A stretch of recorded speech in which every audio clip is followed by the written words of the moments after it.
பொதுவாகவே நம்மளோட சின்ன வயசுலலாம் அந்த மரத்துக்கு பக்கத்தில் போகாத, அந்த மரத்து மேலே தான் ஒரு மோகினி பேய் உட்கார்ந்துருக்கிறா, ஒருவேளை யாராச்சும் ஒருத்தவங்க திரும்பி பார்த்துட்டாங்க அப்படின்னா அவங்களோட முதுகு மேலே ஏறிடுவா, இல்லைனா அவங்கள கன்னத்திலே ஓங்கி ஒரு அரை அரைஞ்சி சாகடிச்சிருவா அப்படிங்கிற மாதிரி நிறைய கட்டுக்கதைகள்லாம் கேள்விப்பட்டிருக்கிறோங்க.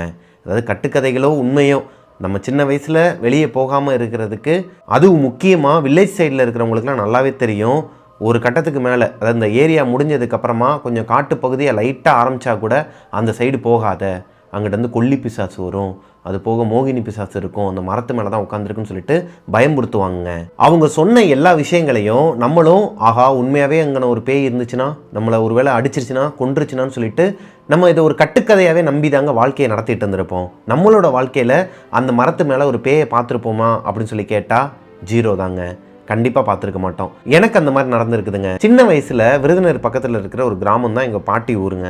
அந்த கிராமத்துக்கு போனால் எங்கள் வீட்டில் இருக்கிறவங்க எல்லாருமே, இந்த பாட்டியாக இருக்கட்டும் தாத்தாவாக இருக்கட்டும், எல்லாருமே சொல்கிற விஷயம், அந்த எல்லையை மட்டும் தாண்டி போயிடாத, அங்கிட்டு தான் குளக்கரை இருக்கும், குளக்கரையில் தான் போயிட்டு இந்த கம்மாக்கரைன்னு சொல்லுவாங்க இல்லையா, அங்கே போய் குளிக்கிறது, இந்த புளிய மரத்தில் போயிட்டு புளியங்காயெல்லாம் அடித்து சாப்பிட்றதுலாம் சின்ன பசங்களாம் சேர்ந்து விளையாட போவோம். அப்படி அங்கே போகிற இடத்துல எதனா விஷப்பாம்போ இல்லை எதனா ஒன்று குளத்தில் விழுந்து பசங்களுக்கு எதனா ஆயிருமோன்னு பயந்துக்கிட்டு என்னை பயன்படுத்தி வச்சுருந்தாங்க. அந்த புளிய மரத்து மேலே பேய் இருக்கும், மத்தியான நேரத்தில் போனால் உனக்கு தலைவலிக்கும் அப்படிங்கிற மாதிரிலாம் சொல்லி பயன்படுத்தி வச்சுருந்தாங்க. ஆக்சுவலாக மத்தியான நேரம் உச்சி வெயிலில் போய் விளாண்டா தலைவலி வரத்தான் செய்யும். அதெல்லாம் ஒரு பக்கம் இருக்கட்டுங்க. இப்படி நீங்களுமே கண்டிப்பாக ஏமாந்துருப்பீங்க. ஆனால் உண்மையாகவே ஒரு ஊரில் ராஜபாளையத்துக்கு பக்கத்தில் இருக்கிற ஒரு கிராமத்தில் ஒரு புளிய மரம் இப்போ வரைக்குமே இருக்குது. அந்த புளிய மரத்தில் பேய் இருக்குதா அந்த ஊர் ஜனங்களால் நம்பப்படுதுங்க. அது போக அதுக்கு ஏற்ற மாதிரியே ஒரு 3 இன்சிடென்ட் நடந்திருக்குது அந்த ஊரில், அந்த புளிய மரத்துக்கு கீழே. அப்படி அந்த புளிய மரத்தில் இருக்கிறது உண்மையாகவே பேயா இல்லை அந்த ஊர் ஜனங்களாக சேர்ந்து கட்டின கட்டுக்கதையா? இதை பற்றின ஒரு சுவாரஸ்யமான ஸ்டோரியை தான் இன்றைக்கி நம்மளோட ஷோவில் பார்க்க போகிறோம். ஷோக்குள்ளே போகிறதுக்கு முன்னாடி சேனலை சப்ஸ்கிரைப் பண்ணாதவங்க சப்ஸ்கிரைப் பண்ணிடுங்க, பக்கத்தில் இருக்க பெல் ஐக்கானை தட்டி விட்டுருங்க. Welcome to our show Devil's kitchen.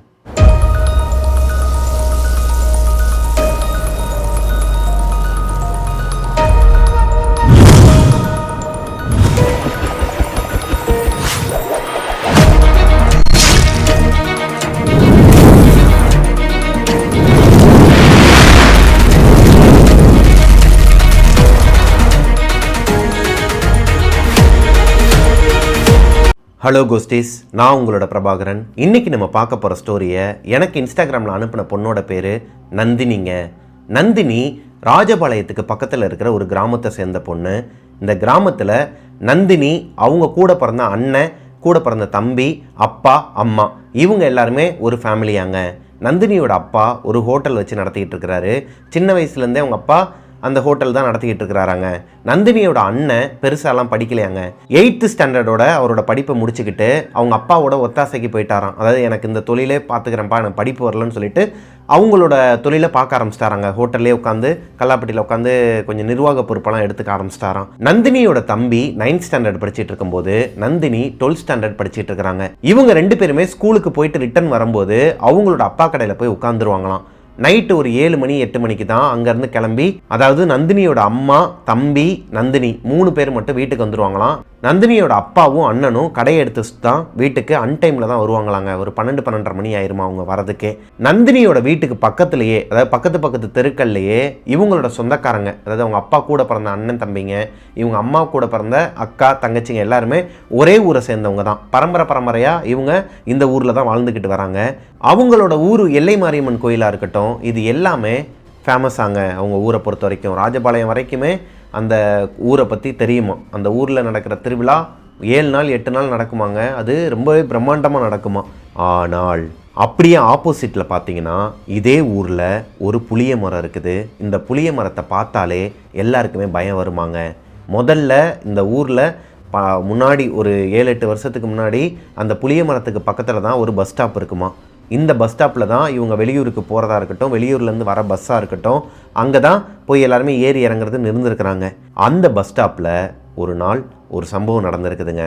2004 August 27ஆம் தேதி அந்த கிராமத்தில் அந்த புளிய மரத்துக்கு பக்கத்தில் இருக்கிற பஸ் ஸ்டாப்பில் லாஸ்ட் பஸ்ஸில் வெளியூருக்கு வேலைக்கு போன அண்ணன் தம்பி இந்த 2 பேருமே வந்து இறங்குறாங்க.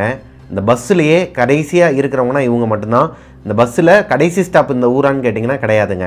அந்த பஸ் ஸ்டாப்பில் அண்ணனும் தம்பி இறங்கினதுக்கு அப்புறமா அவங்களோட அப்பா சைக்கிள் எடுத்துகிட்டு வருவாராம். இந்த சைக்கிளில் 3 பேருமே முன்னாடி கம்பியில் தம்பி உட்காந்து போகிறான், பின்னாடி அவங்க அப்பா உட்கார வச்சுட்டு நடுவில் அண்ணன் உட்காந்துக்கிட்டு சைக்கிளை ஓட்டிக்கிட்டு போவாராம். இது ரொட்டீனாகவே இருந்துகிட்டு இருந்திருக்குது. அன்னைக்குன்னு பார்த்து அவங்க அப்பா வரலை. அண்ணனும் தம்பியும் அந்த பஸ் ஸ்டாப்பில் வந்து இறங்கினதுக்கப்புறமா இடி இடிச்சுக்கிட்டு பயங்கரமாக மழை பெய்ய ஆரம்பிச்சிருக்குதுங்க. ஆல்ரெடி மேகமூட்டமாக ஒரு மாதிரி ஈவினிங்லேருந்து இருட்டிக்கிட்டு தான் இருந்திருக்குது. வீட்டுக்கு போயிடலான்னு நினச்சிருக்கிறாங்க, ஆனால் சரியான மழை. இப்போது மழை பெய்யறனால தான் அவங்க அப்பா இவங்களை கூப்பிட வரலையா, இல்லை அவருக்கு எதனா ஒன்று ஆயிடுச்சா, நம்மளே வந்துடுவோன்னு சொல்லிட்டு அவர் வீட்டில் வெயிட் பண்ணுறாரான்னு சொல்லிட்டு இவங்களுக்கு ஒரு டவுட்டுங்க. ஏன்னா எப்பயுமே இந்த அண்ணன் தம்பிங்க வந்து அந்த பஸ் ஸ்டாப்பில் இறங்கினதுக்கப்புறமா அவங்க அப்பா தான் சைக்கிள் எடுத்துகிட்டு வந்து இவங்கள பிக்கப் பண்ணிட்டு போவார். இதுதான் இவங்களோட ரொட்டீனாக வந்துட்டு இருந்திருக்கு. ஆனால் அன்னைக்கு அவங்க அப்பா வரவே இல்லையாங்க. அரை மணி நேரம் ஆகுது, வெயிட் பண்ணி பார்க்குறாங்க, யாருமே வரல.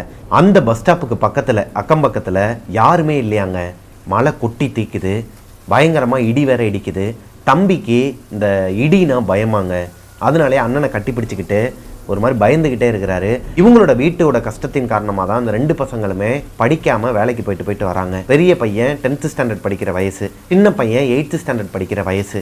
இப்போ அழுதுகிட்டே அவங்க அண்ணன்கிட்ட, அண்ணே வேணாண்ணே, நம்ம அப்பா வந்ததுக்கப்புறமா போகலாம், இந்த பஸ் ஸ்டாப்லேயே பேசாமல் படுத்துடலாம், நம்ம வேணால் இங்கேயே படுத்து தூங்கிடலானே அப்படிங்கிற மாதிரி சொல்லும்போது அவங்க அண்ணனுக்கு வேறு வழி தெரியலை.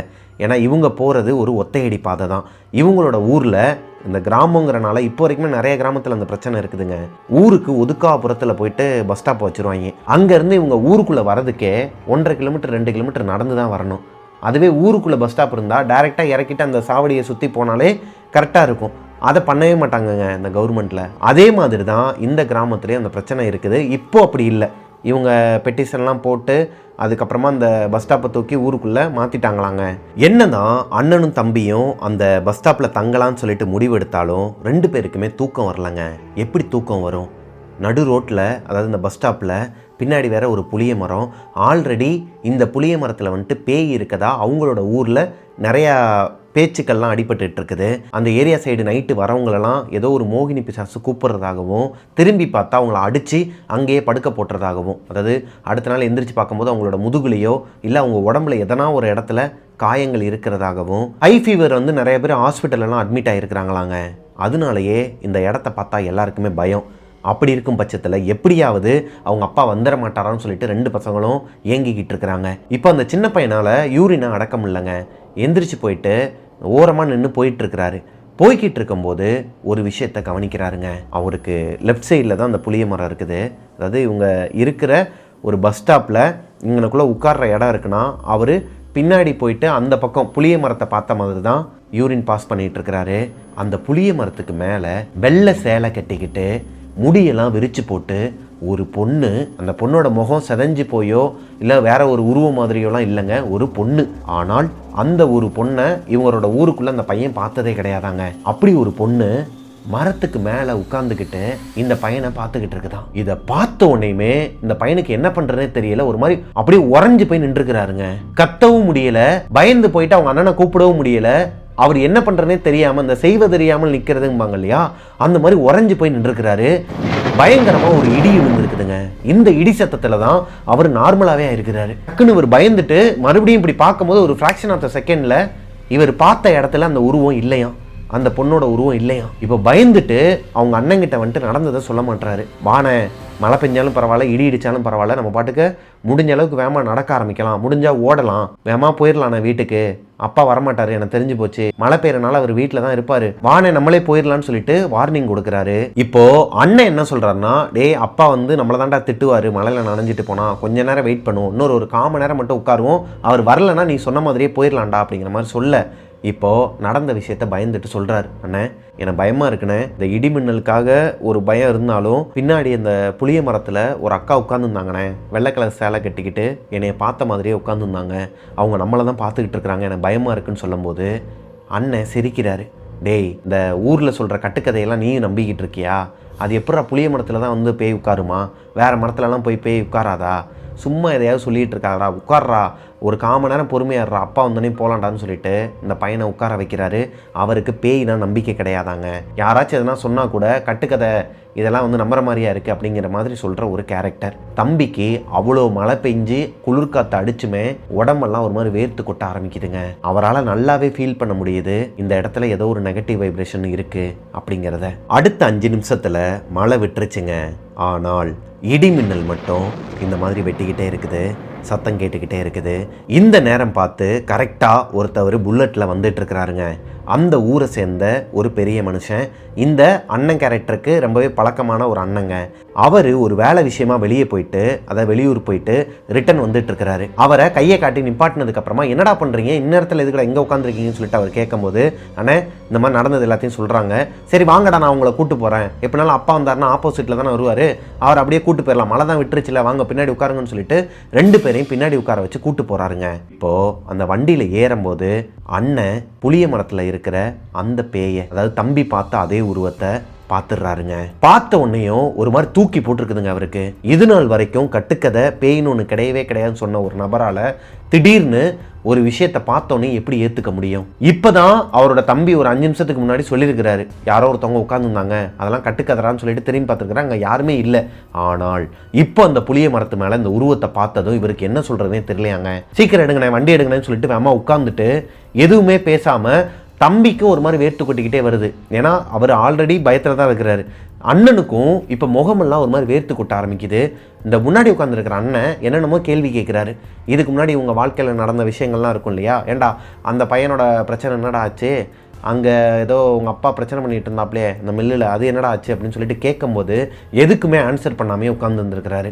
இப்போ அந்த அண்ணனே கேட்குறாரு, என்னடா ஆச்சு, ஏன்டா ஒரு மாதிரி பேயறிஞ்ச மாதிரி உட்காந்துருக்கீங்கன்னு சொல்லி கேட்கும்போது அண்ணன் தம்பி 2 பேருமே அப்போ தான் சுயநினைவுக்கே வராங்க. அண்ணே கொஞ்சம் வேமா ஓட்டுங்கண்ணே, பயமாக இருக்குண்ணே அப்படிங்கிற மாதிரி சொல்லும்போது, என்னாச்சுடா எதுனாலும் சொல்லுங்கடான்னு சொல்லிட்டு அவர் பைக்கை கொஞ்சம் ஸ்லோவாக ஓட்டுறாரு. ஆனால் கொஞ்சம் ஃபாஸ்ட்டாக போங்கண்ணே, பேசிக்கிட்டே போவோம், இல்லை வீட்டுக்கு போயிட்டு கூட சொல்கிறேண்ணே, ஏரியாக்குள்ளே போயிடலாண்ணே, மாரியம்மன் கோயிலில் கூட நிப்பாட்டினேன், அங்கே உட்காந்து பேசலானேன்னு சொல்லிட்டு அவங்க சொல்லும்போது பைக் ஓட்டுற அண்ணனுக்கு ரொம்பவே ஆர்வமாயிருதுங்க. டேய் அப்படி என்னடா சொல்லணும், இங்கே சொல்லுங்கடான்னு சொல்லிட்டு பைக்கை நிப்பாட்டுறாரு. நிப்பாட்டின உன்னையுமே, ஐயோ சொன்னா கேட்க மாட்டியா, இங்கே நிப்பாட்டாத போயா, அங்கே பேய் இருக்கே, அந்த புளிய மரத்தில் பேயை பார்த்தையான்னு சொன்ன உடனேயும் இவருக்கு என்ன பண்ணுறதுன்னு தெரிலங்க. இந்த புல்லட்டு ஓட்டிட்டு வர்றாரு இல்லையா, அந்த அண்ணனோட வீட்டில் நிறைய பேருக்கு பேய் பிடிச்சிருக்குது, அதை கோடாங்கியை வச்சு ஓட்டியிருக்கிறாங்க.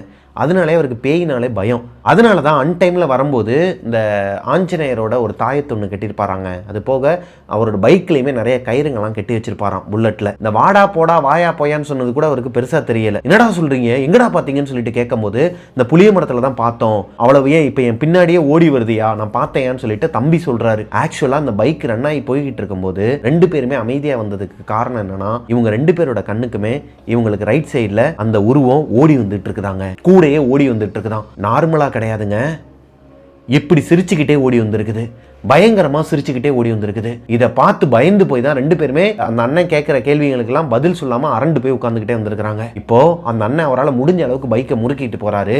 ஒரு கட்டத்துக்கு மேலே மழை பெஞ்சு இந்த சகதியா இருக்கும் இல்லையா, ரோடு வேற ஒரு மாதிரி குண்டு குழியுமா தான் இருக்குமாங்க ஒத்தையடி பாதையில. இந்த ஒத்தையடி பாதையில போய்கிட்டு இருக்கும் போது ஒரு குழிக்குள்ள வண்டி சிக்கி கீழே விழுந்திருக்கிறாங்க. 3 பேருமே கீழே விழுந்துட்டாங்களாங்க. 3 பேருமே கீழே விழுந்ததுக்கு அப்புறமா இப்படி ஒரு சத்தங்க. அவங்க விழுந்த இடத்துல நிறைய தண்ணி கொட்டி இருக்கும் இல்லையா, போற இந்த ஒத்தையடி பாதையிலே சகதியா, தார் ரோடுலாம் கிடையாது, மண் ரோடும்பாங்க இல்லையா, அந்த மாதிரி தான் இருக்குது.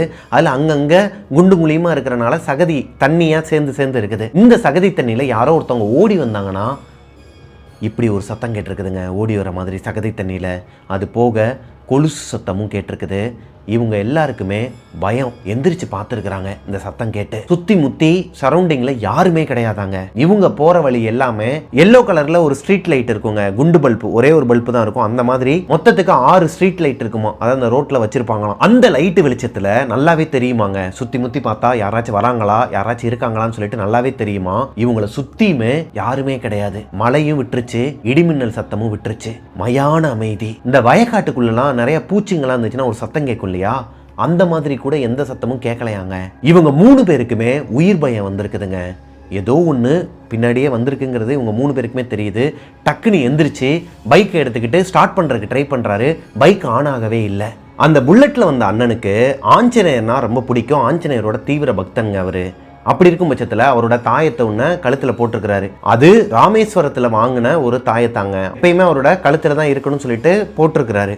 ஆல்ரெடி அவரோட வாழ்க்கையில் வேற ஒரு சம்பவம் நடந்த காரணத்தினால இப்போ அந்த தாயத்தை பிடிச்சிக்கிட்டு வேண்டிக்கிறாருங்க. எப்படியாச்சும் இந்த இடத்த விட்டு போயிடணும் தலைவா, என்னை எப்படியும் காப்பாற்று தலைவான்னு சொல்லிட்டு வேண்டிக்கிட்டு ஒரு மிதிச்சிருக்கிறாருங்க. லாஸ்டா புல்லட் ஆன் ஆயிருக்குது.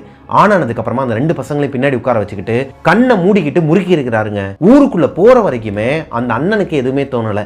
ஆனால் பின்னாடி உட்கார்ந்துருக்கிற அந்த அண்ணன் தம்பிங்க 2 பேருக்கும் நல்லாவே ஃபீல் ஆயிருக்குதுங்க.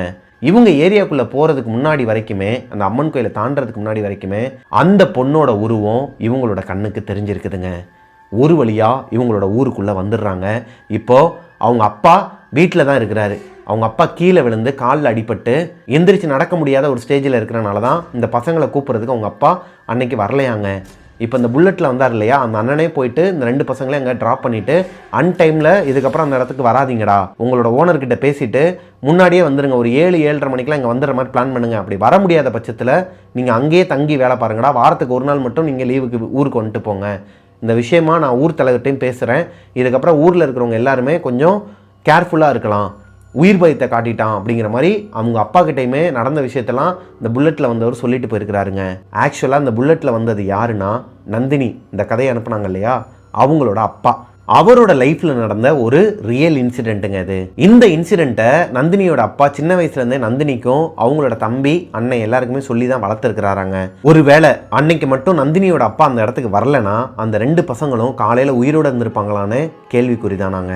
ஆக்சுவலா இந்த இன்சிடென்ட் நடந்ததுக்கு அடுத்த நாள் அந்த 2 பசங்களுக்கும் நந்தினியோட அப்பாவுக்கும் குளிர் ஜுரமாங்க. 2 நாளைக்கு அவங்களால பெட்ல இருந்து எந்திரிக்கவே முடியாத அளவுக்கு குளிர் ஜுரமா. நந்தினியோட அப்பாக்கு கூட அவர் ஆல்ரெடி மலையில நனைஞ்சுக்கிட்டே தான் வந்திருக்கிறாரு, அதனால குளிர் ஜுரம் வந்துச்சுன்னு சொன்னா ஓகே. இவங்க 2 பேருக்கு எதனால குளிர் ஜுரம் வரணும்? ஏன்னா அந்த 2 பசங்களையும் நந்தினியோட அப்பா பஸ் ஸ்டாப்ல இருந்து பிக்கப் பண்ணும்போது மழை பெய்யல, மழை நின்றுச்சு சுத்தமாவே. அப்படி இருக்கும் பட்சத்துல எதனால இவங்க 3 பேருக்குமே குளிர் ஜுரம் அடிக்கணும், 2 நாளா படுத்த படுக்கையா இருக்கணும்? அந்த ஊர்ல இருக்கிற அம்மன் கோவிலுக்கு கூட்டு போயிட்டு இவங்க 3 பேருக்கு மந்திரிச்சு விட்டுருக்காங்க. அது போக அந்த கோவில்ல இருக்கிற பூசாரி ஒருத்தர் சாமியை அடி சொல்லியிருக்கிறாரு, அவ இன்னும் அடங்கலை, அவ அந்த புளிய மரத்துக்கு மேலே தான் உட்காந்துருக்கிறா, அவ இந்த ஊரை அழிக்காமல் விடமாட்டா, யாருமே அந்த பக்கம் போகாதீங்க, நைட் நேரத்தில் வராதிங்க அப்படிங்கிற மாதிரி சொல்லிட்டு இருக்கிறாங்க. இவங்களோட ஊரில் இருக்கிறவங்களால என்ன நம்பப்படுதுன்னா, ஆல்ரெடி ஒரு 30-32 வருஷத்துக்கு முன்னாடி இந்த ஊரை சேர்ந்த ஒரு பொண்ணு ஒரு பையனை லவ் பண்ணதாகவும், அந்த பையன் அந்த பொண்ணை ஏமாத்திட்டு போயிட்டதாகவும், அதனால விரக்தியான அந்த பொண்ணு அந்த புளிய மரத்தில் போயிட்டு தூக்கில் தொங்குனதா அந்த ஊர்க்காரங்களால நம்பப்படுதுங்க. அந்த பொண்ணோட ஆத்மா தான் இப்போ அந்த புளிய மரத்துல இருக்கிறதா அந்த ஊர்க்காரங்களால நம்பப்படுதுங்க. அவ தான் நைட் நேரத்தில் உங்களை விரட்டி இருக்கிறா, அவகிட்ட இருந்து நீங்க தப்பிச்சிட்டீங்க ஆஞ்சநேயரோட அருளால அப்படிங்கிற மாதிரி அந்த பூசாரி சொல்றாரு. இப்போ இந்த சம்பவம் நடக்கும்போது நந்தினி ஃபர்ஸ்ட் ஸ்டாண்டர்ட் படிச்சுட்டு இருந்திருக்கிறாங்க. என்னதான் அந்த சம்பவம் நடந்து 11 வருஷம் ஆனாலும் அந்த ஊர்க்காரங்க யாருமே அந்த புளிய மரத்தை பற்றின விஷயங்களை மறக்கலங்க. அதுக்கு காரணம் ஆல்ரெடி இந்த 11 வருஷமே எதனா ஒரு அமானுஷம் நடந்துக்கிட்டு தான் இருக்குமா. வருஷத்துக்கு ஒரு 2-3 இன்சிடென்ட் ஆச்சும் ரொம்ப கொடூரமாக நடக்குமாங்க. வயசான பாட்டியிலேருந்து சின்ன குழந்தைங்க வரைக்கும் இந்த இன்சிடென்ட் நடந்திருக்குதுங்க. வீட்டுக்கு தெரியாமல் இந்த குழந்தைங்கலாம் கிரிக்கெட் விளாடுறது, இந்த புளிய மரத்தில் போயிட்டு இந்த புளியங்காய் பறிக்கிறதுன்னு சொல்லிட்டு நிறையா விஷயங்கள்லாம் பண்ணிகிட்டு இருப்பாங்களாம். அந்த மாதிரி வீட்டுக்கு தெரியாமல் போன குழந்தைங்களில் ஒரு குழந்தை இறந்தே போச்சாங்க. அது மர்மமான ஒரு சாவாகவே இருந்திருக்குது அந்த ஊரை பொறுத்த வரைக்கும். இப்போது 12th ஸ்டாண்டர்ட் படிக்கிற நந்தினி கிட்ட அவங்க அப்பா எப்பயுமே சொல்லி அனுப்புறது, தம்பிக்கிட்டையுமே, அதாவது நந்தினியோட தம்பி 9th ஸ்டாண்டர்ட் படிக்கிறான்னு சொன்னாங்க இல்லையா, அவர்கிட்டையுமே அவங்க அப்பா சொல்லியே விடுவாராம், ஸ்கூலுக்கு போ, நேராக ஸ்கூல் விட்டோன்னே கடைக்கு வந்துட்டு வீட்டுக்கு போயிரு, உனக்கு விளாடணும் போல் இருந்துச்சுன்னா வீட்டுக்கிட்ட விளாடணும், வெளியே போய் விளாடக்கூடாது அப்படிங்கிற மாதிரி ஸ்ட்ரிக்டாக சொல்லியிருக்கிறாரு. ஆனால் அவங்களோட தம்பி இந்த விஷயத்தை கேட்கவே மாட்டானாங்க. அவங்க தம்பின்னு கிடையாது, பொதுவாகவே அங்கே போய் விளையாடாத, அங்கே பேய் இருக்குன்னு சொன்னால் அங்கே தான் போவோம் நம்ம. இப்போது நந்தினியோட தம்பி குணா என்ன பண்ணுறாருனா, அவங்களோட அப்பா பேச்சையும் அக்கா பேச்சையும் கேட்காம எப்பயுமே அவங்க அக்கா கூட தான் அவர் ஸ்கூல் விட்டு வருவாராம். அன்னைக்குன்னு பார்த்து 4-4:30 மணிக்கெல்லாம் ஃப்ரெண்ட்ஸாக சேர்ந்து மாஸ்க் கட் பண்ணியிருக்கிறானுங்க ஸ்கூலை கட்டடிச்சிட்டு நேராக அந்த புளிய மரத்துக்கு பக்கத்தில் ஒரு கிரவுண்டு இருக்குமாங்க. நான் சொன்னேன் இல்லையா, இப்போது அந்த ஊரில் இந்த புளிய மரத்துக்கு பக்கத்தில் அந்த பஸ் ஸ்டாப் இருக்காது, பஸ் ஸ்டாப் ஊருக்குள்ளே வந்துருச்சு. ஆனால் அந்த புளிய மரத்துக்கு பின்னாடி ஒரு பெரிய கிரவுண்டு இருக்குமாங்க. அந்த கிரவுண்டில் தான் 7 ஸ்டோன் விளாடுறது, கிரிக்கெட் விளாடுறது, இந்த கோழி குண்டு விளாடுறதுன்னு சொல்லிட்டு கிட்டி இதெல்லாம் விளாண்டுட்டு இருப்பாங்களாங்க.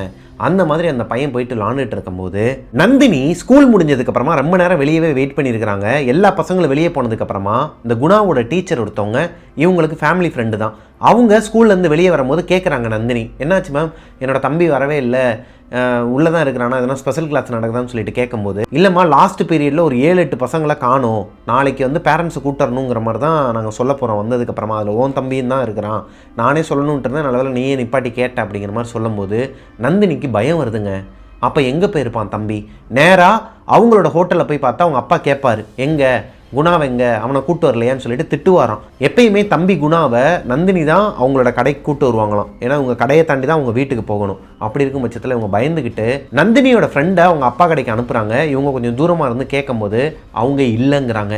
இப்போ தான் நந்தினிக்கு ஒரு விஷயம் புரிய வருது, எப்பயுமே குணா விளாட போகிறது அந்த புளிய மரத்துக்கு பக்கத்தில் தான். இது நந்தினிக்கு தெரியும், இருந்தாலும் வீட்டுக்கு சொல்ல மாட்டாங்க. அதுக்கு காரணம் அவங்க தம்பிக்கு வந்து அடி உழுகும், திட்டுவாங்க அப்படிங்கிற மாதிரி தம்பி மேலே செல்லமாங்க நந்தினிக்கு. இப்போது அந்த பையன் அங்கே தான் இருப்பாங்கிறத தெரிஞ்சுக்கிட்டு இப்போ நந்தினி அவங்களோட ஃப்ரெண்டு 2 பேரை கூப்பிட்டுக்கிட்டு அந்த புளிய மரத்துக்கிட்ட போய் பார்க்கும்போது பசங்க எல்லாருமே அந்த கிரவுண்டில் மொத்தமாக ஒரு மாதிரி வட்டம் போட்டு எதையோ பார்த்து பயந்து போய் நின்ன மாதிரி 2 பசங்க தண்ணி கேன்லாம் எடுத்துட்டு உள்ள ஓடுறானுங்க. அந்த பசங்களை விளக்கிக்கிட்டு என்னமோ எதுன்னு சொல்லிட்டு பயந்த நந்தினி வேமா ஓடி போய் பார்த்தா நந்தினியோட தம்பி குணா மயக்கம் போட்டு கிடக்கிறாரு. அந்த பையனை சுத்தி எல்லாருமே நின்றுட்டு இருக்கிறாங்க. என்னாச்சுடான்னு சொல்லி கேட்கும்போது, நாங்கள் எல்லாருமே இங்கே தான் விளாண்டுட்டு இருந்தோம், கிரிக்கெட் விளாண்டுட்டு இருந்தோம், பால் அடித்தான், இந்த பால் போயிட்டு அந்த புளிய மரத்துக்கிட்ட போய் விழுந்துச்சு, அதை உங்கள் தம்பி குணா தான் எடுக்க போனான், ரொம்ப நேரமாக போனவனை ஆளை காணுமேன்னு சொல்லிட்டு நாங்கள் கிட்டக்க போய் பார்க்கும்போது அந்த மரத்துக்கிட்ட நின்று யார் கூட பேசிக்கிட்டு இருந்தான். யார்கிட்டடா பேசிக்கிட்டு இருக்குன்னு சொல்லி கேட்டா, யார்கிட்டையும் பேசலை, நானே தான் பேசிக்கிட்டு இருந்தேன் அப்படிங்கிற மாதிரி ஒரு மாதிரி அமானுஷ்யமாக தான் பிஹேவ் பண்ணான். பால் எங்கடான்னு கேட்டால் பாலை தாண்டி போய் நின்றுட்டு இருக்கிறான் அந்த பையன். இப்போ பால் இங்கனக்குள்ளே கிடக்குன்னு வச்சுக்கோங்க, நான் உட்காந்துருக்கிற இடத்துல பால் கிடக்குதுன்னா கேமராக்கு அந்த பக்கம் அந்த பையன் நின்றுட்டு இருந்திருக்கான். என்னடா அது லூசு மாதிரி பண்ணிக்கிட்டு இருக்கிற, அங்கே கிரிக்கெட் விளாண்டுட்டு இருக்கிறோம்ல, அவனும் கிரிக்கெட்டில் இன்ட்ரெஸ்டான பையன் தான். அப்படி இருக்கும் பட்சத்தில் பாலை தாண்டி அந்த பையன் எதனால அங்கே போய் நிற்கணும், யார் கூட பேசிகிட்டு இருக்கணும், இது இந்த பசங்களுக்கு டவுட்டாகவே இருந்திருக்குதுங்க. இருந்தாலும் விளையாட்டு புத்தியில் இந்த பசங்க விட்டுறாங்க. ஆனால் அடுத்த 10 நிமிஷத்துக்கு அப்புறமா குணாவை காணும். எல்லாருமே தேட ஆரம்பிச்சிருக்கிறாங்க. அந்த பையன் இந்த புளிய மரத்துக்கு பக்கத்தில் எல்லா பசங்களுமே பார்த்துருக்குறாங்க. குணா அந்த புளிய மரத்துக்கு பக்கத்திலேயே உட்காந்து புளிய மரத்துக்கு மேலே பார்த்து ஏதோ தனியாக பேசிகிட்டு இருந்திருக்கிறாரு. இதை பார்த்தோன்னே இந்த பசங்களுக்கு பயம் வந்திருக்குதுங்க. டேய், நீ வந்து ஒரு மாதிரி அமானுஷமாகவே பிஹேவ் பண்ணிகிட்டு இருக்க, உனக்கு தெரியும்ல இந்த மரத்தில் ஒரு பேய் இருக்குது, ஒரு மோகினி பிசாசு இருக்குன்னு சொல்லியிருக்கிறாங்கல்ல, அவ்வளோ வேண்டாம், உங்கள் அப்பாவுக்கு ஒரு சம்பவம் நடந்திருக்குன்னு உங்கள் அப்பா சொன்னாருன்னு நீ எங்ககிட்ட சொல்லியிருக்கிறல்ல, அப்புறம் எதுக்குடா இங்கே உட்காந்துருக்குன்னு சொல்லி கேட்டா, டேய் அவங்களாம் சும்மா சொல்லுவாங்கடா, அது மோகினி பேய்லாம் இல்லைடா, அழகான ஒரு பொண்ணு தான்டா, அவங்கள நீ பார்த்தனா அப்படி சொல்ல மாட்டேன், பேயின்னு சொல்ல மாட்டேன் அப்படிங்கிற மாதிரி பேசியிருக்கிறாங்க. 9th ஸ்டாண்டர்ட் படிக்கிற பையன் இந்த மாதிரி பேசும்போது கூட இருக்கிற ஃப்ரெண்ட்ஸுக்கெல்லாம் எப்படி இருக்கும்? டேய் நீ ஏதோ ப்ராங்க் பண்ணுறேன்னு தெரியுது, விளையாடாத, வா போய் ஒன்று விளாடவா, இல்லைன்னா இந்த இடத்த விட்டு கிளம்பு, இங்கே மட்டும் உட்காராதங்கும் போது அந்த பையன் எதுவுமே சொல்லாமல் ஒரு மாதிரி திட்டிட்டு அசிங்கமாக அந்த பசங்களை திட்டிட்டு சரி வாங்கடா விளையாண்டு தொலைவோன்னு சொல்லிட்டு அங்கேருந்து வந்திருக்கிறாங்க. இந்த பசங்க எல்லாருமே கிரிக்கெட்டை கண்டினியூ பண்ணியிருக்கிறாங்க. கண்டினியூ பண்ணி போய்கிட்டு இருக்கும்போது திடீர்னு குணா ஒரு பொண்ணோட வாய்ஸில் அலறி அடித்து கத்தி, அதாவது நின்ன இடத்துல அந்த பையன் தான் பேட்ஸ்மேன், அதாவது பேட்டிங் அவன் தான், அந்த பையன் தான் பிடிச்சிட்டு இருக்கிறான். பால் போட ஒரு பையன் வரும்போது கரெக்டாக அந்த பேட்டை கீழே போட்டுட்டு அலறி அடித்து வானத்தை பார்த்து கத்திருக்கிறாங்க. கத்தி அழுக ஆரம்பிச்சிருக்கிறான். அந்த பையனோட கண்ணுலாம் ஒரு மாதிரி வெள்ளையாயிருச்சாங்க. அந்த பையனோட முகம், கை, கால் எல்லாமே ஒரு மாதிரி கருகருன்னு ஆயிடுச்சாங்க. இப்போ என்னோட கை இந்த டோனில் இருக்குன்னா ஃபுல்லாகவே என்னோட டிஷர்ட்டோட டோனில் மாறினா எப்படி இருக்கும், அந்த அளவுக்கு ஒரு மாதிரி கருகருன்னு ஆகி டபுள் வாய்ஸில் பேசியிருக்கிறான். லேடிஸ் வாய்ஸில் கத்திருக்கிறான். இங்கே யாருமே இருக்காதீங்கடா, ஓடிருங்க அப்படிங்கிற மாதிரி கத்திருக்கிறான். கத்திட்டு மயக்கம் போட்டு விழுந்துட்டானாங்க. இப்போ சுற்றி இருந்த எல்லா பசங்களுக்குமே ஒரு மாதிரி தூக்கி போட்டுருக்குதுங்க. 2-3 பசங்க அங்கேருந்து பயந்து போய் ஊருக்குள்ளே ஓடிட்டானுங்களாம். இப்போ இந்த பையன் மயக்கம் போட்டு கிடந்ததுக்கு அப்புறமா இவங்க அக்கா வந்திருக்கிறாங்க, தண்ணி தெளிச்சிட்டு இருக்கிறானுங்க. அந்த பையன் எந்திரிக்கல. நந்தினியோட அப்பாவுக்கு நடந்த ஒரு சம்பவத்தில் அவர் கழுத்தில் ஒரு ஆஞ்சநேயரோட தாயத்து போட்டிருப்பாருன்னு சொன்னேன் இல்லையா, அதே தாயத்து நந்தினியோட கழுத்துலையும் இருக்குமா, நந்தினியோட தம்பி கழுத்துலையும் இருக்குமா, அண்ணன் கழுத்துலையும் இருக்குமா. ஆனால் இப்போதான் நந்தினி ஒரு விஷயத்தை கவனிக்கிறாங்க, அந்த பையனோட கழுத்தில் அந்த தாயத்து இல்லை, அது எங்கே போச்சு. நந்தினிக்கு பயம் கொடுக்க ஆரம்பிக்குதுங்க, ஒருவேளை தம்பிக்கு எதனா ஒன்று ஆயிடுமோன்னு சொல்லிட்டு. இப்போ நந்தினி என்ன சொல்கிறாங்கன்னா, பக்கத்தில் இருக்க எதனா ஒரு ஹாஸ்பிட்டல் கூட்டு போகலான்டா, எங்கள் அப்பாவுக்கு மட்டும் விஷயம் தெரிய வேணாம்னு சொல்லிட்டு இருக்கும் போதே புல்லட் சவுண்டு கேட்குதுங்க. நந்தினியோட அப்பாவும் அண்ணனும் அந்த இடத்துக்கு வந்துடுறாங்க. ஆக்சுவலாக இந்த பையன் கத்துனதை பார்த்து 4 பசங்க தெரிச்சு ஓடினானுங்க இல்லையா, அதில் 2 பசங்க போயிட்டு நந்தினியோட அப்பா கடையில் அந்த ஹோட்டலில் போய் சொல்லியிருக்கிறானுங்க, இப்போ அவங்க அப்பா புல்லட் எடுத்துக்கிட்டு வந்துட்டாரு. அவங்க அண்ணனும் கூட வந்திருக்காங்க. வந்ததுமே நந்தினியை அவங்க அப்பா ஓங்கி அரைஞ்சிருக்கிறாருங்க. உன்னை யார் இங்கெல்லாம் வர சொன்னது அப்படின்ட்டு. இப்ப நந்தினி அழுதுகிட்டே கோபமா, பா நான் வரலப்பா, அவனை தேடிதான்ப்பா நான் இங்க வந்தேன், அதை நீ என்கிட்ட தான் சொல்லியிருக்கணும், நீ எதுக்கு இங்க வந்த, உடனே இந்த இடத்த விட்டு போன்னு சொல்லிட்டு அந்த இடத்துல இருந்து அவங்க நந்தினியவும் அவங்களோட ஃப்ரெண்ட்ஸையும் விரட்டி விட்டாராங்க. இப்ப அந்த பையனை தூக்கி நடுவில் உட்கார வச்சுக்கிட்டு, மயக்கம் மட்டும் தான் கிடக்குறான் இன்னுமே அந்த பையன் குணா. இப்போ அவனை தூக்கி நடுவில் வச்சுக்கிட்டு அவங்க அண்ணன் பின்னாடி பிடிச்சிக்கிறாரு. ஹாஸ்பிட்டலுக்கு கூட்டு போய் பார்த்துருக்காங்க. நீங்கள் பயப்படுற மாதிரிலாம் எதுவும் இல்லை, அந்த பையன் எதையோ பார்த்து பயந்து மயக்கம் போட்டு விழுந்துருக்கிறான், ஜஸ்ட் ஏதோ ஒரு ஃபியர் தான் அவனுக்குள்ள அப்படிங்கிற மாதிரி சொல்லியிருக்கிறாங்க. இப்போ அந்த ஹாஸ்பிட்டல்லேருந்து அந்த பையனை டிஸ்சார்ஜ் பண்ணி வீட்டுக்கு கூட்டு வந்துட்டு அவங்க அப்பா பெல்ட்டை வச்சு அடின்னு அடிச்சிருக்கிறாருங்க. இன்னொரு தடவை அந்த ஏரியா பக்கம் போனோன்னா உனக்கு அவ்வளவுதான் அப்படிங்கிற மாதிரி சொல்லும்போது இந்த பையன் அழுது இருக்கிறான். குணா அழுதுட்டு அப்பா இனிமேல் போவே மாட்டேன்பான்னு சொல்லிட்டு ரூம்குள்ளே உட்காந்துருக்குறாங்க. இவங்களோட வீட்டோட அமைப்பு எப்படி இருக்குன்னா, இவங்களோட வீடு சொந்த வீடு தான், தனி வீடு. இவங்களோட வீட்டில் 2 மாடு இருக்குமாங்க, வெளியவே கட்டி போட்டிருப்பாங்களாம், தனியாக கொட்டாய் மாதிரி வச்சிருப்பாங்களாம். மெயின் டோரை ஓப்பன் பண்ணா ஒரு பெரிய ஹாலாங்க. லெஃப்ட் சைடில் ஒரு மாஸ்டர் பெட்ரூம் இருக்குமா, ரைட் சைடில் ஒரு பெட்ரூம் இருக்குமா, பின்னாடி கொல்லப்புறத்துக்கு போகிற இடமா, அங்கே ஒரு கிணறு இருக்குமாங்க, வெளியவே ஸ்டெப்ஸ் போகுமா, அதில் ஏறி போனால் மேலே மொட்டை மாடிக்கு மேலே ஒரு டாய்லெட் இருக்குமா, கீழே காமனாக ஒரு டாய்லெட் இருக்குமாங்க. இதுதான் இவங்க வீட்டோட அமைப்பு. இப்போ அவங்க அப்பா இந்த பையனை குணாவை அடித்தது லெஃப்ட் சைடில் இருக்கிற மாஸ்டர் பெட்ரூமில். அங்கே தான் குணாவோட அக்கா அம்மா 3 பேருமே படுத்து தூங்குவாங்களாம். குணாவோட அப்பாவும் அண்ணனும் ஹாலில் தான் படுத்து தூங்குவாங்களாம். அந்த இன்னொரு ரூம் இருக்கு இல்லையா, அதை ஸ்டோர் ரூம் மாதிரி யூஸ் பண்ணிட்டு இருப்பாங்களாம். இப்போ அந்த மாஸ்டர் பெட்ரூமில் அழுதுகிட்டு இருந்த குணா திடீர்னு இப்படி ஒரு லேடிஸ் வாய்ஸ்ல சிரிச்சிருக்கிறாருங்க. இதுல பயந்து போயிட்டு நந்தினி மேமா எந்திரிச்சு ரூம்குள்ள போக பார்த்துருக்காங்க. இப்ப அவங்க அப்பா சொல்றாரு, நீ போகாத. எதுவுமே சொல்லாம அவங்க அப்பா அந்த ரூமை லாக் பண்ணிட்டாராங்க. வெளியவே தாப்பால் இருக்குமா, அதை லாக் பண்ணி வச்சிட்டாராம். அவர் லாக் பண்ண அடுத்த ஃபிராக்ஷன் ஆஃப் த செகண்ட்ல அந்த கதவு போட்டு இப்படி உடைச்சிருக்கிறாங்க. அந்த பையன் பயங்கரமா உடைச்சிருக்கிறான். விடவே மாட்டேன், கொன்றுவேன், இந்த பையனை கொன்றுவேன், உன்னையும் கொன்றுவேன், இந்த ஊர்ல யாரையுமே நிம்மதியா இருக்க மாட்டேன்னு சொல்லிட்டு ஒரு பொண்ணோட குரல்ல அந்த பையன் பேசுறானாங்க. குணா அந்த பையனோட ரூம்குள்ள எப்படிங்க இருக்கும்? இவங்க வீட்டுல நந்தினியோட அப்பா, அவங்களோட அண்ணன் வந்து கடையில இருக்கிறாரு, அம்மாவும் கடையில இருக்கிறாங்க, 2 பேர் தான் இருக்கிறாங்க வீட்டுல. எப்படி இருக்கும் இவங்களுக்கு? நந்தினியை வீட்டுல தனியா விட்டுட்டு போறதுக்கும் அவங்க அப்பாவுக்கு பயமா இருக்கு. அதே நேரத்துல அந்த பையனை மட்டும் தனியா விட்டுட்டு போறதுக்கும் பயமா இருக்கு. எதனா பண்ணிப்பானோங்கிற பட்சத்துல இப்ப அவர் என்ன பண்றாருன்னா, நந்தினி நான் வீட்டிலே இருக்கிறமா, உடனே ஓடி போயிட்டு அம்மன் கோயிலில் இருக்கிற பூசாரியவும் இன்னொரு 2 பேரோட பேரை சொல்லி அவங்க எல்லாரையும் கூட்டுவாமான் இருக்கிறாரு. நந்தினி அந்த வீட்டை விட்டு வெளியே வேமா ஓடி இருக்கிறாங்க. யாரோ ஒருத்தவங்க தடுக்கி விட்ட மாதிரி தான் இருந்திருக்குது. வெளியே இந்த வாசலை தாண்டி போகும்போதே தடுக்கி கீழே விழுந்து நாடியில் அடிச்சு ஃபுல்லாக ரத்தமாங்க. நாடியில் வெட்டி இந்த ஒரு செராமிக் கல் மாதிரி போட்டிருப்பாங்களாம் வெளியே, அதில் போயிட்டு கரெக்டாக அந்த கூர்மையான இடத்துல போய் இடிச்சிருக்கிறாங்க. ரத்தம் பீச்சுக்கிட்டு அடிக்கிறாங்க. இப்போ இந்த சத்தம் கேட்டு அவங்க அப்பா வெளியே வந்து பார்க்குறாரு. நந்தினியோட அப்பாவுக்கு ஒரு மாதிரி பயங்க. இவங்க வீட்டில் என்ன நடக்குது? உள்ள ஒரு பையனுக்கு பேய் பிடிச்சிருக்குது. அந்த பையன் பயங்கரமாக கதவை போட்டு உடச்சிட்டு இருக்கிறான். உடச்சிட்டு வந்தாலும் வந்துடுவான், அந்த அளவுக்கு பயங்கரமாக கதவை போட்டு உடச்சிட்டு இருக்கான். இப்போ இந்த பொண்ணு வேற கீழே விழுந்து ரத்தம் வருது. யாரை பார்ப்பாரு? கொஞ்சம் கூட யோசிக்காம மெயின் டோரை லாக் பண்ணிட்டு பூட்டு போட்டு நந்தினியை தூக்கி புல்லட்ல உட்கார வச்சுக்கிட்டு வேமா ஹாஸ்பிட்டல் போயிருக்கிறாருங்க. ஹாஸ்பிட்டல் போயிட்டு அவங்கள அட்மிட் பண்ணிட்டு நேராக இவங்களோட கடைக்கு போயிட்டு பெரிய பையனை கூப்பிட்டுக்கிட்டு வேமா போயிட்டு அந்த பூசாரி கிட்ட, அதாவது கோயிலில் போயிட்டு பூசாரி கிட்ட சொல்லிட்டு 2-3 பேரை இவங்க வீட்டுக்கு கூட்டிட்டு வந்து பார்த்தா இவங்க வீட்டில் இருக்கிற பொருட்கள் எல்லாமே கீழே போட்டு உடச்சி கிடக்குறாங்க. இவங்க வீட்டில் இருக்கிற எல்லாமே டியூப் லைட் உட்பட எல்லாத்தையுமே கீழே போட்டு உடச்சி வச்சிருக்கிறான் அந்த பையன். அது போக இவர் பூட்டி விட்டு வந்தார் இல்லையா, வெளியே லாக் போட்டு வந்தார் இல்லையா, அந்த தாப்பால் உடஞ்சி போய் தொங்குதாங்க. ஓப்பன் பண்ணி பார்த்தா அந்த ரூம்குள்ள குணா இல்லை. எங்கே போனானே தெரில. பயந்து போய் தேட ஆரம்பிக்கிறாங்க. கொல்லப்புற கதவு ஓப்பனில் தான் இருக்குது. நந்தினியோட அப்பாவுக்கு ஒரு விஷயம் ஞாபகத்துக்கு வருது. அவர் அவசரமாக நந்தினியை தூக்கிக்கிட்டு வெளியே ஓடி வரும்போது கொல்லப்புற கதவை லாக் பண்ணவே இல்லை. கொல்லப்புற கதவு சும்மா தான் மூடி இருக்குது. தாப்பால் போட்டு லாக் பண்ணவே இல்லை. ஏதோ ஒரு ஞாபகத்தில் பதட்டத்தில் மெயின் டோரை மட்டும் லாக் பண்ணிட்டு வெளியே வந்திருக்கிறாரு. இவர் வந்ததுக்கு அப்புறமா அந்த குணாங்கிற பையன் அவர் லாக் பண்ண அந்த டோரை உடைச்சிட்டு வெளியே வந்தது மட்டும் இல்லாமல் வீடையே ஒரு மாதிரி அலங்கோலமாக உடைச்சு போட்டு பின்னாடி இருக்கிற கிணத்துக்குள்ள குதிச்சிட்டானாங்க. இந்த பையன் குதிச்சு கிட்டத்தட்ட ஒரு 10-15 நிமிஷம் இருக்குமா. அந்த பையன் செத்துட்டானே முடிவு பண்ணிட்டாங்க. அந்த பையனை உள்ள குதிச்சு வெளியே தூக்கிட்டு வந்து மூச்சு பேச்சு இல்லாமல் இருந்திருக்காங்க. எவ்வளவோ ஃபர்ஸ்ட் எய்டு பண்ணியிருக்காங்க. வயிற்றுல கையை வச்சு அமுக்கியிருக்கிறாங்க, முதுகுல கையை வச்சு அமுக்கியிருக்கிறாங்க. ஃபுல்லாகவே அந்த பையனோட உடம்புல இருக்க தண்ணி எல்லாமே வெளியே வந்துக்கிட்டே தாங்க இருக்குது. ஆனால் அந்த பையன் மூச்சு பேச்சு இல்லாமல் இருந்திருக்கிறான். அவரோட கழுத்தில் இருக்கிற அந்த ஆஞ்சநேயர் தாயத்தை கலட்டி அவரோட பையனோட கழுத்தில் கட்டி விட்டுருக்கிறாருங்க. கட்டி விட்டதுக்கு அப்புறமா இது கடவுளா தற்செயலா எதுவுமே அவங்களுக்கு புரியலையாங்க. ஆனால் அவங்க அப்பாவோட நம்பிக்கை வீண் போகலையாங்க. அந்த பையன் கொஞ்ச நேரத்தில் கண் முழிச்சிடுறான். கண் முழிச்சது மட்டும் இல்லாமல் ஃபுல்லாக வாமிட் பண்ணுறான். அவனோட உடம்புக்குள்ள இருந்து பச்சை கலரில் ஏதோ சம்திங், அது என்னன்னே தெரியலையாங்க, குழந்தை ஏதோ வந்திருக்குதுங்க. அது வந்து விழுந்ததுக்கு அப்புறமா அந்த பையனுக்கு திருநீர் போட்டு அந்த பையனோட ரூமில் போய் படுக்க வச்சிருக்கிறாங்க. இந்த சம்பவத்துக்கு அப்புறமா அடுத்த 1 வாரம் நந்தினிக்கும் அவங்க தம்பி குணாவுக்கும் ஹை ஃபீவராங்க, ரொம்பவே உடம்பு முடியாமல் இருந்திருக்கிறாங்க. அதுக்கப்புறமா இந்த கோவிலுக்கு, அம்மன் கோவிலுக்கு கூட்டு போனதுக்கப்புறமா தான் சரியாச்சாங்க. இதை அவங்களோட வாழ்க்கையில் மறக்கவே முடியாதாங்க.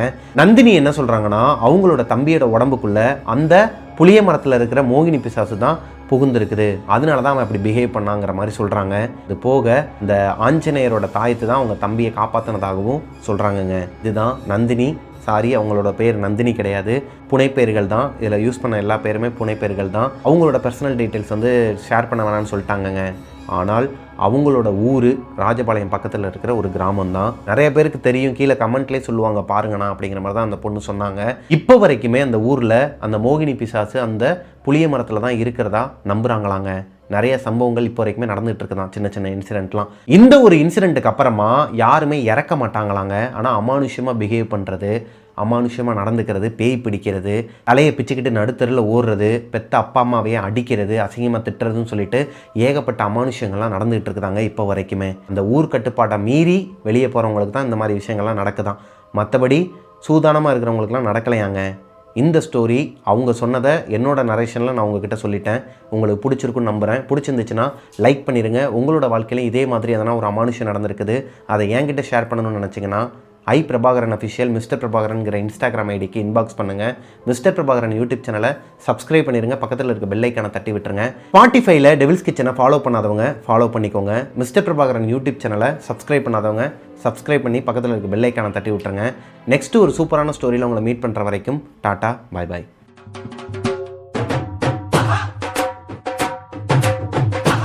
ஆக்சுவலாக இந்த ஸ்டோரியில் நான் யூஸ் பண்ண பேர் நந்தினிங்கிற பேர் நம்ம சப்ஸ்கிரைபர் ஒரு கோஷ்டியோட பேருங்க. அந்த பொண்ணு ரொம்ப நாளாகவே வந்து கமெண்ட்டில் வந்து கேட்டுக்கிட்டே இருந்தாங்க. நான் இப்போ தான் பார்த்தேன், ரீசெண்டாக ஒரு கமெண்ட்டில் பார்த்தேன், அண்ணா என்னோட பேர் நந்தினிண்ணே, ஒரே ஒரு வீடியோவில் என்னோட பேர் சொல்லுங்கண்ணே அப்படிங்கிற மாதிரி சொன்னாங்க. உங்களோட பேரை நான் ஒரு ஸ்டோரிக்கே யூஸ் பண்ணிட்டேம்மா. சௌந்தர்யா அப்படிங்கிற பொண்ணுக்கு இன்றைக்கி பர்த்டே வாங்க.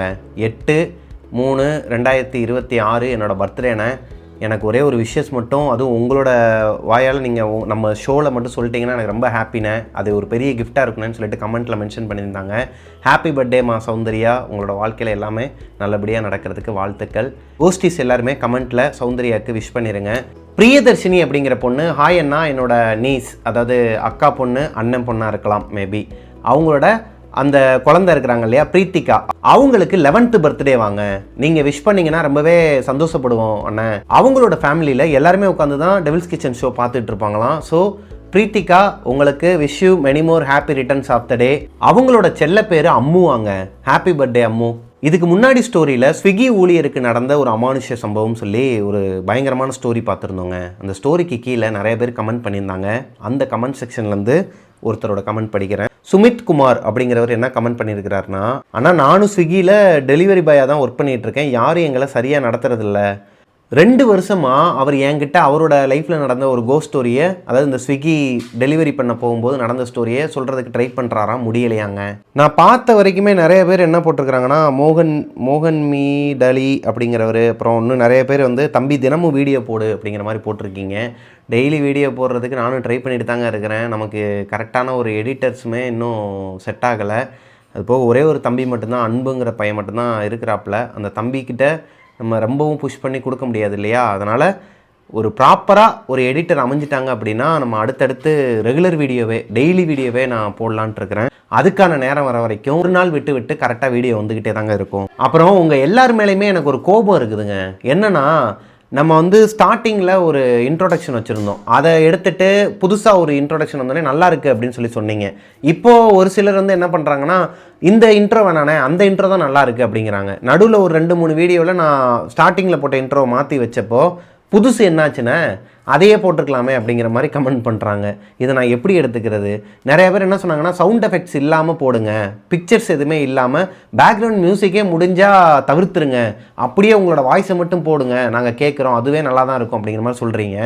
ஒரு வீடியோவில் வந்துட்டு நான் எஸ்எஃப்எக்ஸ் எதுவுமே இல்லாமல், சவுண்ட் எஃபெக்ட்ஸ் எதுவுமே இல்லாமல் ராவாக விட்டு வச்சுருந்த அந்த ஸ்டோரியில் வந்துட்டு கீழே கமெண்ட்டில் சொல்கிறீங்க, இன்றைக்கி சவுண்ட் எஃபெக்ட்ஸை மிஸ் பண்ணுறோம், அது இருந்தால் நல்லாயிருக்கும் அப்படிங்கிற மாதிரி சொல்கிறீங்க. நான் எல்லாரையுமே சொல்லலை, குறிப்பிட்ட நபர் வந்து கமெண்ட்டில் சொல்லுவாங்க இல்லையா, அவங்களே மாற்றி கமெண்ட் பண்ணுறாங்க. ஒருத்தவங்க சொல்லியிருப்பாங்க, இப்போ ஒருத்தவங்க கலைன்னு ஒருத்தவங்க சொல்கிறாங்கன்னு வச்சுக்கோங்களேன், எனக்கு சவுண்ட் எஃபெக்ட்ஸ் இல்லாமல் இருந்தால் நல்லாயிருக்குண்ணே கொஞ்சம் அடுத்த தடவை பார்த்துக்கோங்கன்னு சொல்கிறாங்கன்னா, சவுண்ட் எஃபெக்ட்ஸ் இல்லாமல் போட்டால் அதே கலைங்கிறவங்களே கீழே வந்து கமெண்ட்டில் சொல்கிறாங்க, என்னண்ணே இன்னைக்கு சவுண்ட் எஃபெக்ட்ஸே வரல, கேட்குறக்கே ஒரு மாதிரி இதாக இருக்குண்ணே அப்படிங்கிற மாதிரி சொல்கிறாங்க. நம்ம இதில் எதை நம்ம வந்து எடுத்துக்கிறது, உனக்கு ஒன்றும் புரியலைங்க. இன்னொரு மெயினான விஷயம் சொல்லணுன்ட்டு இருந்தேங்க. மிஸ்டர் பிரபாகரன் இந்த யூடியூப் சேனலாக இருக்கட்டும், இன்ஸ்டாகிராம் பேஜாக இருக்கட்டும், இந்த ரெண்டுலேயுமே ஹாரர் ஷார்ட்ஸ்லாம் போட ஆரம்பிச்சிருக்கிறோம். இப்போ தான் ஹாரர் ஷார்ட்ஸ்லாம் போட ஆரம்பிச்சிருக்கோம். அது கீழே வந்து நிறைய பேர் இது ஆல்ரெடி சொன்ன ஸ்டோரி, இது எப்போவோ சொல்லிட்டீங்களேண்ணே அப்படிங்கிற மாதிரிலாம் கமெண்ட்டில் சொல்கிறீங்க. அம்மா இது ஆல்ரெடி சொன்ன ஸ்டோரி தான் தம்பிங்களா, தங்கச்சிங்களா, அக்காக்களா எல்லாத்தையுமே சொல்லிக்கிறேன். நீங்கள் எல்லாருமே ஃபுல்லாகவே பார்க்குறீங்க, அதெல்லாம் ஓகே தான். ஆனால் இது நம்மளோட ப்ரமோஷனுக்காக போடுறது. இதுக்கு முன்னாடி பார்க்காதவங்களாம் அந்த ஷார்ட்ஸை பார்த்துட்டு கீழே இருக்கிற லிங்கை தொட்டாங்கன்னா டேரெக்டாக நம்மளோட வீடியோக்குள்ளேயே வந்துடுவாங்க. அவங்களுக்காக நான் போடுற ஷார்ட்ஸை நீங்கள் வந்து புதுசாக போடுறேன்னு சொல்லி நினச்சிக்கிட்டு ஃபுல் வீடியோ போடுங்க, ஆனால் இந்த ஸ்டோரி ஆல்ரெடி போட்டிங்கண்ணே அப்படிங்கிற மாதிரிலாம் கமெண்ட் பண்ணிகிட்டு இருந்தீங்க. அது உங்களுக்கு தெரியாதுங்கிறது நான் தெரிஞ்சுக்கிட்டேன், புரிஞ்சுப்பீங்கன்னு நினச்சேன். இப்போ வரைக்குமே அதை புரிஞ்சிக்கல. அதனால் இந்த வீடியோலேயே உங்ககிட்ட சொல்லிடுறேன், ஷார்ட்ஸாக வரது எதையுமே நீங்கள் வந்துட்டு புது ஸ்டோரின்னு நினைக்காதீங்க. ஆல்ரெடி இருக்கிற ஸ்டோரியை நான் மறுபடியும் உட்காந்து அதோட ஒன்லைன் மட்டும் சொல்லி அதில் கீழே நான் லிங்க் கொடுத்துருப்பேன். ஒரு ப்ளே பட்டன் மாதிரி இருக்குங்க. ஷார்ட்ஸில் போய் பார்த்தீங்கன்னா கீழே வந்து ஒரு ப்ளே பட்டன் இருக்கும். அதில் டைட்டிலோடு இருக்கும். டைட்டிலுக்கு முன்னாடி ஒரு ப்ளே பட்டன் இருக்கும். அதை கிளிக் பண்ணிங்கனாலே, அந்த டைட்டிலை கிளிக் பண்ணிங்கனாலே டேரெக்டாக அந்த வீடியோக்குள்ளே போயிடலாம். இது தாங்க முறை. இது நிறைய பேர் தெரியாமல் இருந்துச்சு, இந்த வீடியோ மூலமாக நான் சொல்லிக்கிறேன். அவ்வளோதாங்க. நெக்ஸ்ட் வீடியோவில் அடுத்தடுத்த கமெண்ட்ஸை பற்றி நம்ம பார்க்கலாம். மார்ச் 8 நான் சொல்லி தான் உங்களுக்குலாம் தெரியணும்னு இல்லை, உமன்ஸ் டே. வீட்டில் இருக்கிற நம்ம டெவில்ஸ் கிச்சன் பார்த்துட்டு இருக்கிற அம்மா, அக்கா, தங்கச்சிங்க எல்லாருக்குமே என்னோட உமன்ஸ் டே வாழ்த்துக்கள். நாம் வாழ்கிற இந்த வாழ்க்கையில் எல்லாருக்குமே சொல்கிறேங்க, என்னதான் அப்பா அம்மா இல்லாத ஒரு பசங்களாக இருக்கட்டும், இல்லை எங்கேயாச்சும் ஒரு மூலையில் இந்த உலகத்தில் இருக்கிற எல்லா ஆண்களுக்குமே ஒரு துணையாக இருக்கிறதா இருக்கட்டும், ஒரு சக்தியாக நிற்கிறது ஒரு பெண் தான். அந்த பெண்களை கொண்டாடுற விதமாக ஒரு உமன்ஸ் டே. எவ்வளவோ பெண்கள் இந்த நாட்டில் சாதிச்சிருக்கிறாங்க, இப்போ வரைக்கும் சாதிச்சுக்கிட்டு இருக்கிறாங்க. அவங்க எல்லாருக்குமே ஹாப்பி உமன்ஸ் டே. உடனே வீட்டில் ஹஸ்பண்ட் அண்ட் ஒய்ஃபாக உட்காந்துருக்கிறவங்க, ஃபேமிலியாக உட்காந்துருக்கிறவங்களாம் அவர் சொல்கிறது உனக்கு இல்லை, வெளியே சாதிக்கிறவங்க பொண்ணுங்களுக்கு தான் சொல்கிறாரு அப்படிங்கிற மாதிரி எதனா ஒரு கற்பனை பண்ணி உங்களுக்குள்ள சண்டை போடாதீங்க. வீட்டில் இருந்தாலுமே, ஹவுஸ் ஒய்ஃபாக இருந்தாலுமே அவங்களுமே சாதனை பண்ணிக்கிட்டு தான் இருக்கிறாங்க. ஒரு குடும்பத்தில் அந்த குடும்பம் ஒரே சீராக போய்கிட்டு இருக்குன்னா, எல்லாரும் சொல்லுவாங்க, இவ வந்ததுக்கு அப்புறமா தான் என்னோட வாழ்க்கையில் கடன் அதிகமாயிருச்சு, இவ வந்ததுக்கு அப்புறமா தான் எனக்கு இன்னும் பாரம் அதிகமாயிருச்சுன்ட்டு. அது பொய்யான தகவலுங்க. எதுக்கு சொல்கிறேன் அப்படின்னா, எனக்கு தெரிஞ்ச ஒரு பெரிய மனுஷன் இருந்தாருங்க.